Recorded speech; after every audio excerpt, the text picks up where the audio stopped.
আসসালামু আলাইকুম। আমাদের জীবনে চলতে গেলে কিন্তু আমাদের প্রতিটা ক্ষেত্রে একটু সাশ্রয়ী হতে হবে। এই যে ছাগলের জন্য আজকে আমি কোনো বেল্ট না কিনে ঘরের পুরনো জিনিস দিয়ে দেখেন কত সুন্দর বেল্ট বানাই দেব। এখানে নিয়েছি আমি আমার ব্যাগের পুরানো বেল্টগুলো ফেলিয়ে না দিয়ে এগুলো ওদের গলার বেল্ট হিসেবে ব্যবহার করব। এই যে ওদের মাপ নেওয়া হচ্ছে। এই তো খুব দুষ্টু, মাপ দিচ্ছে না। এই দেখেন বেল্ট সুন্দর হয়ে গেছে। বেলিকে পরিয়ে দিচ্ছি, এবার বেলাকেও দিলাম। এবার কাশু, এই কাশুর জন্য এবার বেল্ট নিয়ে যাওয়া হচ্ছে।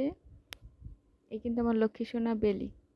এই কাশুর জন্য বেল্ট নিয়ে এই শিংয়ের জন্য দেখেন ওর কিন্তু গলার ভিতরে যাচ্ছে না। তা এমনি গলায় মাপে ঠিক আছে, কিন্তু শিং একটু বড়, সেজন্য একটু কষ্ট হয়েছে। দেখেন একদম ঠিক মতন হয়েছে।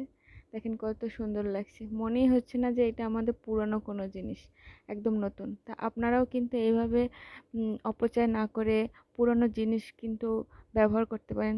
দেখতে কিন্তু খারাপ লাগছে না, ভালোই লাগছে।